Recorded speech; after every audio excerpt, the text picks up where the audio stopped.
പ്രിയപ്പെട്ടവരെ, എല്ലാവർക്കും എൻ്റെ നമസ്കാരം. ഇന്ന് നമുക്ക് ഇഗ്നോറൻസ് എന്ന് പറഞ്ഞാൽ മലയാളം എന്താണ്? അവഗണിക്കുക എന്നുള്ളതല്ല വാക്ക്. അവഗണിക്കുക എന്ന് പറയുമ്പോൾ നമ്മളൊരാളെ അവഗണിക്കുകയാണല്ലോ. ആക്ച്വലി ഇത് അവഗണിക്കല്ല, നമ്മൾ ഇഗ്നോർ ചെയ്യുക, പോസിറ്റീവായിട്ട് അതിനെക്കുറിച്ച് ആലോചിക്കാം. നമുക്ക് ഒരാൾ നമ്മളെപ്പോഴും ഇൻസൾട്ട് ചെയ്തുകൊണ്ടിരിക്കുമ്പോൾ നമുക്ക് അവരെ അവഗണിക്കാം. അല്ലാതെ അതിന് തിരിച്ച് മറുപടി പറയാനോ അതിന് എനർജി വേസ്റ്റ് ആക്കാനോ നിൽക്കാൻ നമുക്ക് സമയം അതിന് സമയം കളയേണ്ട കാര്യമില്ല. അപ്പോൾ ഇഗ്നോറൻസ് എന്ന് പറയുമ്പോൾ വേറൊരു രീതിയിൽ നമുക്ക് നോക്കാം. അതിനെ ഇഗ്നോർ ചെയ്യുക,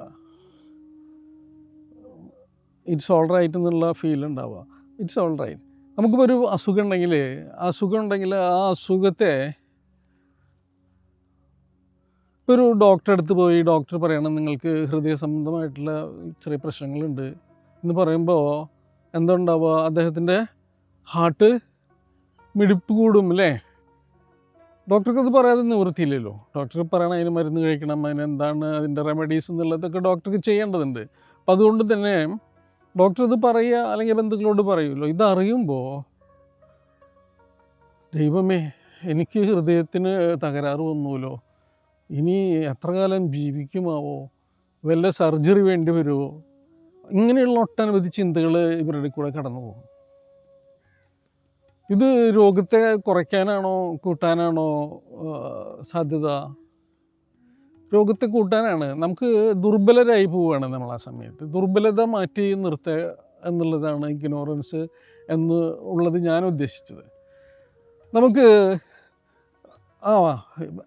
രോഗം ഉണ്ട്, അതിനെ ആക്സെപ്റ്റ് ചെയ്യുക. രോഗമുണ്ട്, ഇനി അത് എന്താണ് നോക്കുക, നെക്സ്റ്റ് പ്രൊസീഡിങ്സ് എന്താണെന്ന് നോക്കുക. നമുക്ക് ഭയമില്ലാതിരിക്കുക. എങ്ങനെ ഭയമില്ലാതിരിക്കുക? മനുഷ്യർക്കെല്ലാവർക്കും ജീവനിൽ അല്ലെങ്കിൽ രോഗങ്ങളിൽ ഭയമുള്ളവർ തന്നെയായിരിക്കുമല്ലോ. മറിച്ച് അതിനെ നേരിടാനുള്ള ധൈര്യത്തോടു കൂടി ഉള്ളൊരു മനസ്സ് തയ്യാറാക്കുകയാണെങ്കിലോ ആ രോഗം കൂടുന്നതിൽ നിന്ന് അതിനെ നമുക്ക് കുറച്ചൊക്കെ തടയിടാനായിട്ട് സാധിക്കും. അത് ചെയ്യാവുന്ന വളരെ എളുപ്പമായൊരു രീതിയാണ് നമ്മുടെ ഹൃദയചക്രമുണ്ടല്ലോ, ഹാർട്ട് ചക്ര. ഈ ഹാർട്ട് ചക്ര എന്ന അനാഹത ചക്രം എന്നാണ് ഇതിന് പറയുക. ഇതിൻ്റെ physical function it's controls and energise physical heart and thymus gland and lungs and surrounded parts of the being.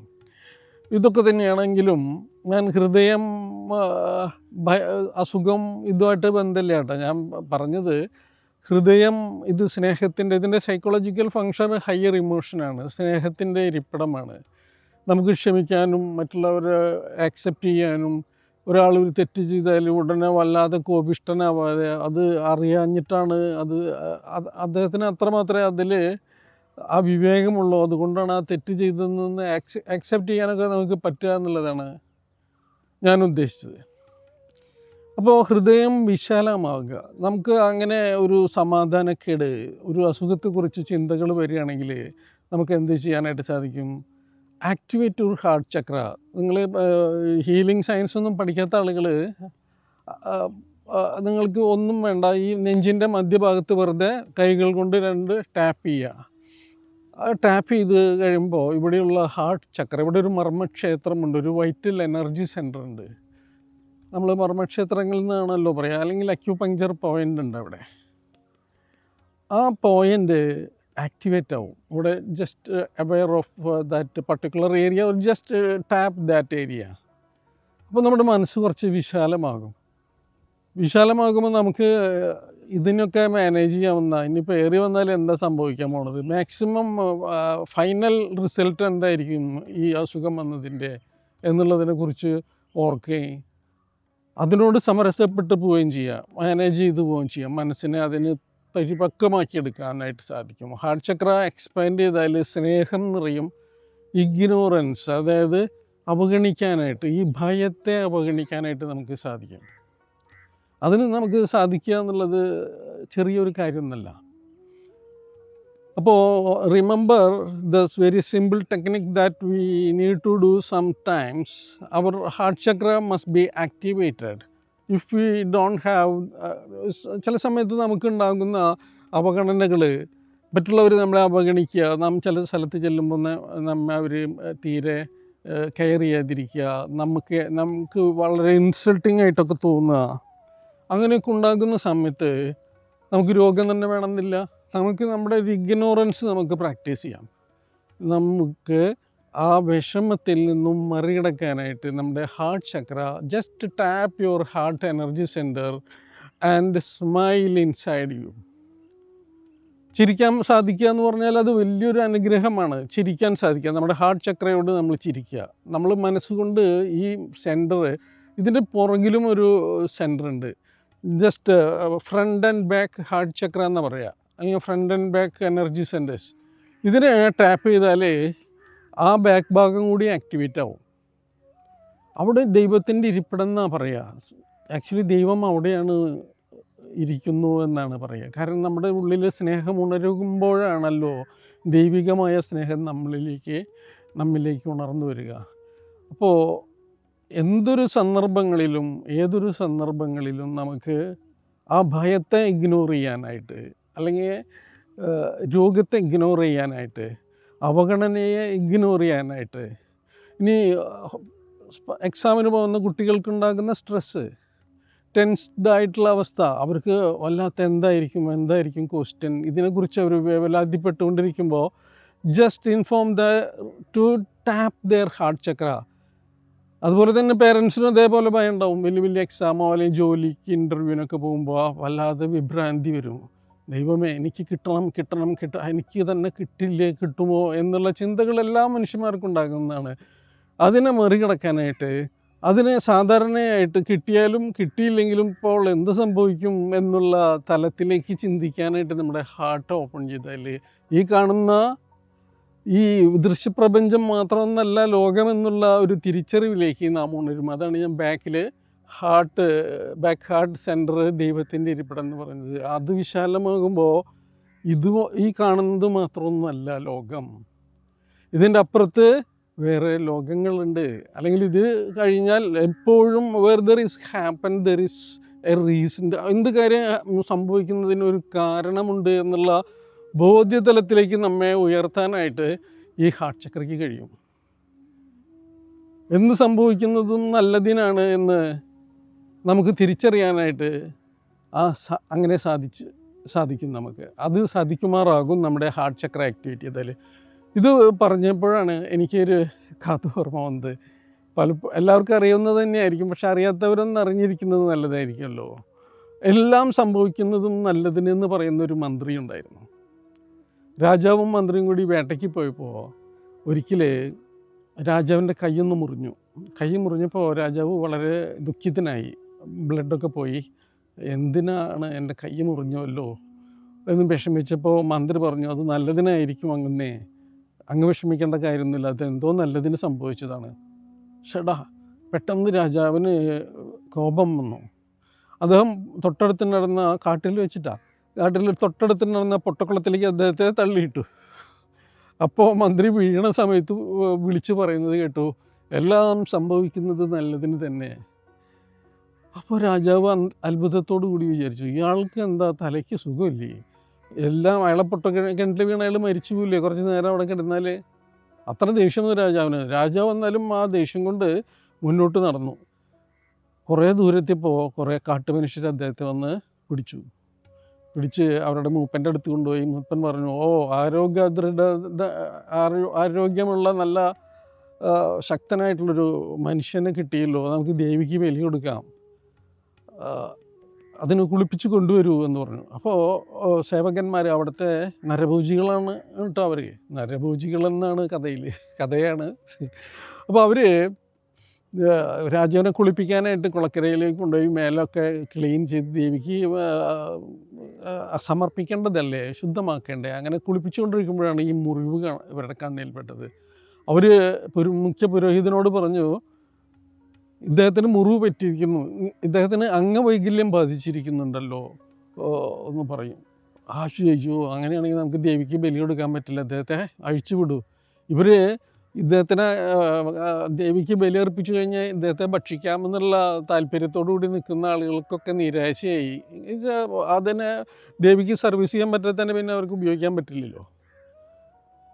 അങ്ങനെ അദ്ദേഹം അവിടെ നിന്ന് രക്ഷപ്പെട്ടു. അപ്പോഴാണ് പെട്ടെന്ന് അദ്ദേഹത്തിന് ഓർമ്മ വന്ന്, മന്ത്രിവര്യൻ പറഞ്ഞത് എത്ര ശരിയായി, കൈ മുറിഞ്ഞത് എത്ര നന്നായി, എൻ്റെ കൈ മുറിഞ്ഞില്ലായിരുന്നെങ്കിൽ ഇന്നവർ എന്നെ ബലി കൊടുക്കുമായിരുന്നില്ലേ. ഉടനെ തന്നെ അദ്ദേഹം തിരിച്ചു നടന്നു. അന്വേഷിച്ച് മന്ത്രിയുടെ പേര് വിളിച്ച് അദ്ദേഹം കാട്ടിൽ നടന്നപ്പോൾ ഒരു സ്ഥലത്തു നിന്ന് ഒരു വിളി കേട്ടു, ഞാൻ ഇവിടെയുണ്ട് എന്ന്. അപ്പോൾ രാജാവ് നേരെ അവിടെ വെച്ച് ചെന്ന് പിടിച്ച് അദ്ദേഹത്തിൻ്റെ ഒരു വള്ളിയൊക്കെ ഇട്ട് അവിടെ നിന്ന് കരകയറ്റി കൊണ്ടുവന്ന് രാജാവ് ചോദിച്ചു, ഞാനൊരു കാര്യം ചോദിക്കട്ടെ നിന്നോട്, നിന്നെ ഇതിൽ തള്ളിയിട്ടപ്പോൾ നീ എന്തുകൊണ്ടാണ് എല്ലാം നല്ലതിന് സംഭവിക്കുന്നു എന്ന് പറഞ്ഞത്? രാജാവിനുണ്ടായ അനുഭവത്തിന് മുമ്പ് വിവരിച്ചു കൊടുത്തിരുന്നു. ഞാനപ്പോൾ അങ്ങേ കൂടെ ഉണ്ടായിരുന്നെങ്കിൽ എനിക്ക് മുറിവൊന്നുമില്ലാത്തതുകൊണ്ട് എന്നെ അവർ ബലി കൊടുക്കുമായിരുന്നില്ലേ? അപ്പോൾ എന്നെ അങ്ങ് ഇവിടെ തള്ളിയിട്ടത് കൊണ്ടല്ലേ എൻ്റെ ജീവൻ രക്ഷപ്പെട്ടത്? ഇതൊരു കഥയാണെങ്കിലും വലിയൊരു കൺസെപ്റ്റ് ഇതിൽ മറിഞ്ഞിരിക്കുന്നു.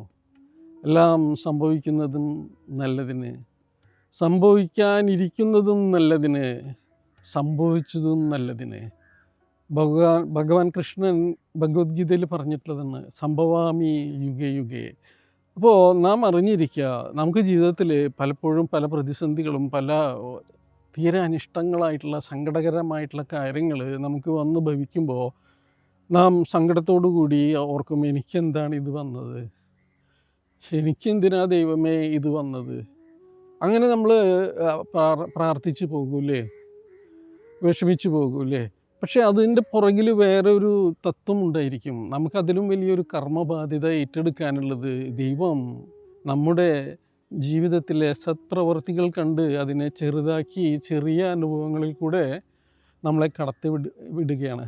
പണ്ട് ഗോവയിൽ വെച്ചിട്ട് എൻ്റെ കുഞ്ഞുമകൾക്ക് ഒരു ചെറിയ ആക്സിഡൻ്റ് ഉണ്ടായി. ഞാൻ ആലോചിച്ചു, ഞാൻ ആ സമയത്ത് എന്നും ഗുരുവായൂരമ്പലത്തിൽ പോകുന്ന സമയമാണ്. ഞാൻ ഭഗവാനെ, സങ്കടത്തിൽ ഞാൻ വണ്ടിയിലിരുന്ന്, എനിക്കന്ന് 25 വയസ്സൊക്കെ താഴെയുള്ളൂ. ദൈവമേ, എന്തിനാണ് എനിക്ക് ഈ ഗതി വരുത്തിയത്? ഞാൻ എന്നും അങ്ങയുടെ അടുത്ത് നിന്ന് പ്രാർത്ഥിക്കാറുള്ളതല്ലേ, എത്ര മനസ്സുരുകിയ അങ്ങയോട് ഞാൻ ദോഷങ്ങളൊന്നും ഉണ്ടാവില്ല എന്ന് പ്രാർത്ഥിച്ചത്. പക്ഷെ മറിച്ച് അതൊരു വലിയ സർവൈവലായിരുന്നു ആക്ച്വലി. ഇപ്പോൾ എനിക്കത് ആലോചിച്ച് നോക്കുമ്പോൾ മനസ്സിലാവും, അതൊരു വലിയ ആപത്തിൽ നിന്ന് ചെറിയൊരു ആപത്ത്, ആ സമയത്ത് വരാനിരുന്ന വേറെ ഒരു ദുരന്തത്തെ സർവേശ്വരൻ ദൈവം നമ്മുടെ ഉള്ളിൽ തന്നെയാണെന്നുള്ള കാര്യം മറന്നു പോകരുത്. സർവേശ്വരൻ നമ്മിൽ നിറഞ്ഞു നിൽക്കുന്ന ദൈവികമായ അംശത്തിന് കാരണക്കാരായിരിക്കുന്നവരാരാണോ അവർ, ദൈവങ്ങൾ അല്ലെങ്കിൽ സുപ്രീം ഗോഡ് നമ്മളെ പരിരക്ഷിച്ചു കൊണ്ടിരിക്കുന്നു. ഓക്കെ, ഒരു ചെറിയ കഥയും കൂടിയും പറഞ്ഞിട്ട് ഞാൻ അവസാനിപ്പിക്കാം.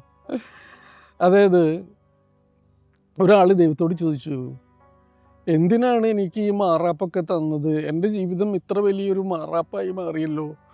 അങ്ങ് ബാക്കി എൻ്റെ ചുറ്റുഭാഗത്തുള്ള ആളുകൾക്കും നല്ല നല്ല ഭാണ്ഡങ്ങളല്ലേ കൊടുത്തത്, മാറാപ്പുകളല്ലേ കൊടുത്തത്, എനിക്ക് എന്തിനാണ് ഈ ചീത്ത മാറാപ്പ് തന്നത്? ദൈവത്തിനോട് ചോദിച്ചു സങ്കടത്താൽ. ദൈവം പറഞ്ഞു, ഇല്ലടാ, നിനക്ക് ഞാൻ നല്ല മാറാപ്പ തന്നത്. മറ്റുള്ളവരും ഇതേ സങ്കടം തന്നെയാണ് പറയണത്. അല്ല, അവരൊക്കെ എത്ര സന്തോഷവും സമൃദ്ധിയായിട്ടാണ് ജീവിക്കണത്. എനിക്ക് മാത്രമല്ല ഇങ്ങനൊരു അവസ്ഥ വന്നത്. No, you come over there at the Sunday, you come over there at our temple, then you can exchange that maraps. അപ്പോൾ ദൈവം പറഞ്ഞു, നിങ്ങളെല്ലാവരോടും ദൈവം പറഞ്ഞു, എല്ലാവരും സങ്കടം പറഞ്ഞിട്ട് ദൈവത്തിനോട് എനിക്ക് ഇങ്ങനെ എന്തിനായി മാറാപ്പ് തന്നതെന്ന്. അപ്പോൾ ഞായറാഴ്ച കാലത്ത് അമ്പലത്തിലേക്ക് വരാൻ പറഞ്ഞപ്പോൾ കാലത്ത് ഇദ്ദേഹം ബാണ്ടൊക്കെ ഇങ്ങനെ ചുമന്ന് വെച്ച് മാറ്റാലോ, അപ്പുറത്തെ വീട്ടുകാർ നല്ല വലിയ വീടും വലിയ കാറും സൗകര്യങ്ങളും ഒക്കെ ഉള്ള ആളുകൾ, സന്തോഷവും സമാധാനവും ചിരികളും ലഹളകളും ബഹളങ്ങളുമായി ജീവിച്ചു കൊണ്ടിരിക്കുന്ന ആളുകൾ. അദ്ദേഹം പുറത്തേക്ക് ഒന്ന് നോക്കിയപ്പോൾ എല്ലാ വീട്ടിൽ നിന്നും പാണ്ടങ്ങൾ. അപ്പോൾ അദ്ദേഹം സംശയത്തോടു കൂടി ആലോചിച്ചു, ദൈവം ഇവർക്കൊക്കെ ഉണ്ടല്ലോ മാറാപ്പ്, എനിക്ക് മാത്രമല്ലേ മാറാപ്പ്? എന്നാലും ദൈവത്തിനോട് വാക്ക് പറഞ്ഞതല്ലേ, അമ്പലത്തിൽ കൊണ്ടുപോയി മാറാപ്പ് കൊണ്ടുവച്ച് മാറ്റിയെടുക്കണം എന്നാണ്. ഇനിയിപ്പോൾ ഞാൻ എന്ത് ചെയ്യും? എന്നാലും നോക്കാം, നല്ലത് നോക്കിയെടുക്കാമെന്ന് വിചാരിച്ച് എല്ലാവരും കൊണ്ടുവന്ന് മാറാപ്പ് അവിടെ അമ്പലപ്പറമ്പിൽ വെച്ചു. ദൈവം ഒരു വിസിലടിച്ചു. വിസിലടിച്ച ഉടനെ ചാടി എന്ത് ചെയ്തു? എല്ലാവരും മാറാപ്പ് മാറ്റിയെടുക്കാൻ ശ്രമിക്കുന്നതിന് പകരം അവരവരുടെ മാറാപ്പ് അവർ ചാടിയെടുത്തു. എൻ്റെ മാറാപ്പ് ആരും എടുക്കല്ലേ, അറ്റ്ലീസ്റ്റ് ഇതിൻ്റെ ഉള്ളിൽ എന്താണെന്നെങ്കിലും എനിക്കറിയാലോ, ബാക്കിയുള്ളതിൻ്റെ ഉള്ളിൽ എന്തൊക്കെ പുലിവാലുള്ളത് എന്നുള്ള അർത്ഥത്തിൽ. അപ്പോൾ ഇതാണ് നാം എപ്പോഴും ഓർക്കേണ്ടത്. നമുക്ക് ദൈവം മാറാപ്പൊന്നും തന്നിട്ടില്ല. നമ്മെ കൈകളിൽ പൊക്കിയെടുത്തുകൊണ്ട് ദൈവം കൊണ്ടുപോവുകയാണ്. ഒരു കഥയും കൂടി ചെറിയത് പറഞ്ഞിട്ട് അവസാനിപ്പിക്കാം. പണ്ടൊരാൾ ദൈവത്തോട് ചോദിച്ചു, ദൈവമേ അങ്ങ് എന്തിനാണ് എന്നെ ഇത്രയും കഷ്ടപ്പെടുത്തിയത്? അപ്പം ദൈവം പറഞ്ഞു, നീ നോക്ക്, നിൻ്റെ കടന്നു വന്ന കാലങ്ങളിലൊക്കെ നിൻ്റെ പുറകിലൊരു കാല് കണ്ടില്ലേ?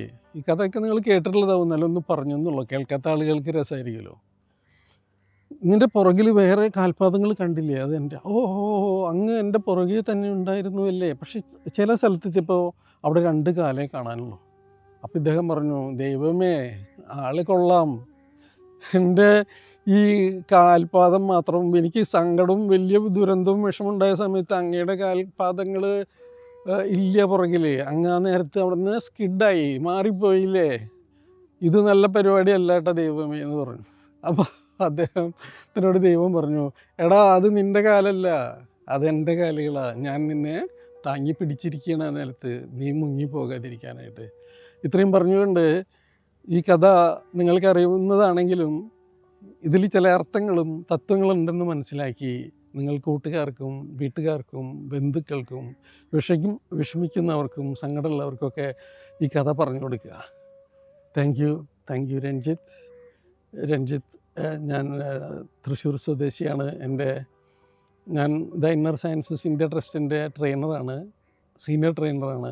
അർഹത്തിക് yoga, the path to Arhatship, Kriyashakti, energy technology of business management and awaken the light within you, Atma തൊട്ട് ഹീലിംഗ് സമ്പ്രദായങ്ങളിലെ 5 ലെവലുകളും പ്രോസ്പെരിറ്റി സയൻസും അതുപോലെ തന്നെ യോഗിക് സാധനകളും പരിശീലിപ്പിക്കുന്ന ഓതറൈസ്ഡ് ഇൻസ്ട്രക്ടറാണ്. തൃശ്ശൂരാണ് എൻ്റെ സ്വദേശം.